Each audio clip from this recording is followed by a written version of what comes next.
জানি মনটা তো খারাপ। কি হলো রে, যতবার চান্স লি খালি লেডিস। তা আমি একদিন সকালবেলা আমি আমার মা রোদ্রে বসে আছি, আমার বউ বসে আছে, আমি কেমন করে তার বলে ফেলছি, বই করছে এই তুই করিস কি রে, বাচ্চা নিলেই মেয়ে হবে। তা আমার বউ করছে তোমার অর্শ নাকি রে, আমার কোথাও ছেলে মেয়ে দেওয়ার মালিক আল্লাহ, আর তুমি আমার খাওয়াচ্ছা। আমি করি কি করা আমার আছে, এটি করার কি আছে, তুমি জেঙ্গে আল্লাহ চাচ্ছ, আল্লাহ তোমাকে ঝেঙ্গে দিচ্ছে, আমার দোষ কোথায়? আমার বউ গুলো কিন্তু কথা আসলে সত্য না, আমার আবেগ মিটাবার পারিনি, হট করে মুখটা বার করে তুই করিস কি? 11 সালে হজ করলাম, আলহামদুলিল্লাহ বলে। 11 সালে আমি মক্কা হজ করে এসে 14 সালে আমার মা হলো বেটা ধরো অস্ত্র ভালো চলতেছে বলে টাকার অভাব নাই, তুই আর একটা চান্স লে। তা আমি মার দোয়া নিয়ে আর একটা বার সল একটা বাচ্চা নিল 14 সালের 15 সালে 18 জুন বা ফজরের সময় আল্লাহ একটা নেক সন্তান আমাকে দিয়েছে। সুবহানাল্লাহ, তো ভালোই করছেন, আমার বেটারও স্বাদ মিটে গেছে। এখন মনে হচ্ছে ওটাও যদি মেয়ে হইল নি, কারণ 3 মেয়ে আর 1 ছেলে। মেয়েরা কিন্তু বাবাকে বেশি ভালোবাসে, এটা আপনার টাঙ্গাইল আছে কিনা আমি জানি না, এটা আমার জীবন আমি দেখলাম যে মেয়েরা বাবাকে নিজের জীবন কলিজা দিয়ে ভালোবাসে, কথা কম ঠিক কিনা? আমার 3টে মেয়ে আজ পর্যন্ত আমার সাথে বেয়াদবি করেনি, কিন্তু এই পাঁটা, এটা যখন আমার হলো 15 সালে হলো, আজ কয় সাল? 23 সাল, বয়স কত হলো? 8 বছর পার দিছে আমার ছেলে, এখন সব বোঝে। এখন বিকাল বেলা ড্রাইভার গাড়ি সাফ করতেছে, ড্রাইভার গাড়ি পরিষ্কার করতেছে, ও বুঝতে পারে আব্বা এখন চলে যাবে। এখন আমার ঘর যা করতেছে, আমি কাপড় পরতেছি, এখন আমার ছেলে আমার যা করছে, কেরা আব্বা, এটা কি কেরা আব্বা কি?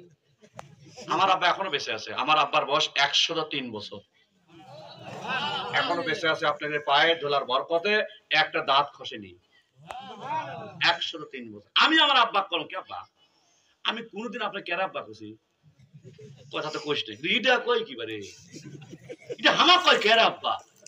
তারপরে এক ছেলে মনে করে বলি কি আব্বু, আমি বলি কি আব্বু, মানে দরদের বেটা বুঝতেছেন না, 3 বিটির পর একটা বেটা বুঝতেছেন না, তা আমাকে কেরা আব্বা, আমি কি আব্বু, তা কোন যাবো, তা আমি কই বারে মা বলে যাবো, কয় টাকা দিয়ে যাস। বিশ্বাস করুন এই ভাষা আমার ছেলে, টাকা দিয়ে যাস, ওর হাতে 10 টাকা না দেবো আমি গাড়ির চালার কোনো ক্ষমতা নেই, 10 টাকা হাতত না দেই হয়তো চাকা পাঞ্চার করবি না, কেটে ওটা মারবি, ওটা টাকা 10 দিয়ে মা বলে যা। আমি তখন আমার বইয়ে একজন বললাম, এই তোর তখন খুঁজছিলাম যে তুই করিস কি, মাফ করে দিস, এটা তো বিটে হলে রে, হাই আল্লাহ কি দেয়, এ হলো বেটা, কথা কম ঠিক কিনা? কিন্তু সব বেটা না, বেটাও নিয়ামত, বিটিও নিয়ামত, কিন্তু বেটার মতো বেটা হওয়া লাগবে, বিটির মতো বিটি হওয়া লাগবে। বেটা যদি বেটা না হয় পাটা হয়, বাবার ইজ্জত থাকে না। ভাই আমার ভাইয়েরা, অন্তর থেকে শুনতে হবে, দিল থেকে বুঝতে হবে ভাই আমার, দোয়া করেন আল্লাহর কাছে রাখার জন্য। আমি যে ইতিহাসটা আপনার কাছে ধরছি ভাই, তুমি শেষ পর্যন্ত বলি রাত 3টা বাজে, হ্যাঁ কেছে কেছে দোয়া করে দেই না বলবো, কিন্তু ওয়াজ খালি শুনলে হবে না, টাকা দেওয়া লাগবে, কিন্তু আল্লাহর ঘরে যখন টাকা দেওয়া লাগবে ইনশাআল্লাহ, কি দিবেন তো ইনশাআল্লাহ? তো টাকা দেন আর না দেন, আমার দাবি হলো যেহেতু সংখ্যা গোষ্ঠীতে কম, একটা লোক একটা যুবক ভাই আমাকে এখানে থুয়ে আপনি যাবেন না, রাজি আছেন? আমরা একসাথে দোয়া করব, আর দোয়া ও মুখল ইবাদত, সমস্ত ইবাদতের মগজ হচ্ছে মোনাজাত, সমস্ত ইবাদতের মগজ কি? মোনাজাত। এই জন্য মোনাজাতে শরীক হবে কি হবে না ভাই? সবাই থাকবো তো শেষ পর্যন্ত? দেখ কারা কারা থাকবো, হাত তুলে মাওলার দেখায় দেন, হাত টান করে তোলা লাগবে, এক হাত করলেই ভেজাল, টান টান করে লিল্লাহি তাকবীর, লিল্লাহি তাকবীর, লিল্লাহি তাকবীর।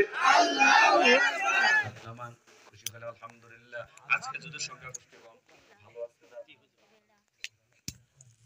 জাতের মানুষ ভালো, অল্প ভালো, কথা কম ঠিক কিনা? আমার টাঙ্গাইল জেলার মা, পর্দার মা, দিলের কাছে শোয়া লাগবে মা, যৌবন সারা জীবন থাকে না রে মা, একবার যদি বিদায় হয় মৃত্যু পর্যন্ত তার যৌবন আপনার কাছে আসবে না।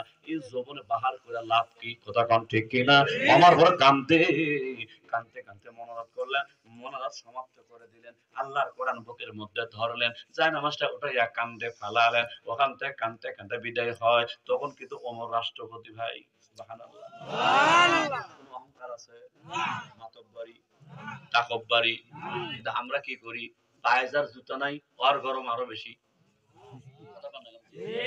এমন চামচা আছে বাজারে সারা বছর চা খায়, 4 লাখ টাকা দেয় না, 3 মাস পর চা আলা বলতে ভাই কত নম্বর আছে ভাই রে, তুমি চা খাইছাও, তোমার বন্ধু খাওয়াইছাও, 2.5 মাস হয়ে গেল, তাই 1500 টাকা বাকি আছে, দেওয়া লাগবে। তখন ঘুরতে আমাকে চিনিস? চাল আর 12টা। কথা বল না কেন? সারা চিন্তা করছে একবার যদি চার দাম চাই আমার দোকানে থাকতে। এ হলো বাংলাদেশের চরিত্র। কতক্ষণ ঠিক কিনা ভাই? শুধু মুসলমান হলে হবে না, মুসলমান তারে হয় তাদের কলিজার ভিতরে কার ভয়। কানতে কানতে বিদায় হয়, যাইতে যাইতে মরুভূমির শেষ প্রান্তে যা দেখে একটা যুবতী নারী, একটা যুবতী নারী মরুভূমির ভিতরে কান্দে, আর কি যেন তিলে তিলে খোঁজে, কান্দে আর তিলে তিলে কি যেন খোঁজে। অমর তখন রাষ্ট্রপতি হওয়া, আল্লাহর কোরআন বুকে নিয়া যুবতী নারীর সামনে তারা বলতে, মা গো,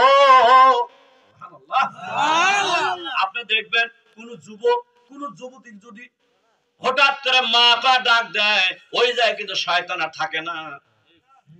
শয়তান ভালো করা জানে, যুবক যেভাবে যুবতীর মা কা ডাক দেছে, দুজনের ভিতরে কোনো গুনাহ আর সম্ভব না। কথা কন্যা গোড়া করবে। একটা যুবক যদি এক নারীকে মা কয়া ডাক দেয়, ওই জায়গায় কোনোদিন ছেলে আর মেয়ে গুনাহ করবে না। কথা কন ঠিক কিনা? আমার দ্বারা বলবেন, মা গো মা, এটা হলো মরুভূমি মারে, তুমি কাঁদতেছ আর কি যেন খুঁজতেছ মা, আমি তোমার কাছেই জানতে চাই কি তোমার হারাছে, তিলে তিলে খুঁজো আর চোখের পানে ছেড়ে কান্দো। আল্লাহর বান্দা চোখের পানে ছেড়ে বলতেছে, প্রতীক রে, আমার তেমন কিছু হারায় নাই, তবে আমি আজকে একদিন নয় 2 দিন নয়, আজকে 3 দিন 3 রাত পার হয়ে গেল এই মরুভূমির ভিতরে আমার আল্লাহর মহান ব্যক্তি খুঁজতেছি। আমার তেমন কিছু হারা নাই, ঠিক আমি আজকে 3 দিন 3 রাত মরুভূমির ভিতরে আল্লাহর মহান ব্যক্তি খুঁজতেছি। ওমর বলতে, মা আমি তোমার কাছেই জানতে চাই ওই আল্লাহর মহান ব্যক্তির নাম কি? সুবহানাল্লাহ, সুবহানাল্লাহ। ওই আল্লাহর মহান ব্যক্তির নাম কি মা? মা চোখের পানি ছেড়ে বলতে, বাবা মহান আল্লাহর মহান ব্যক্তির নাম হলো রাষ্ট্রপতি ওমর। সুবহানাল্লাহ। ওমর চিন্তা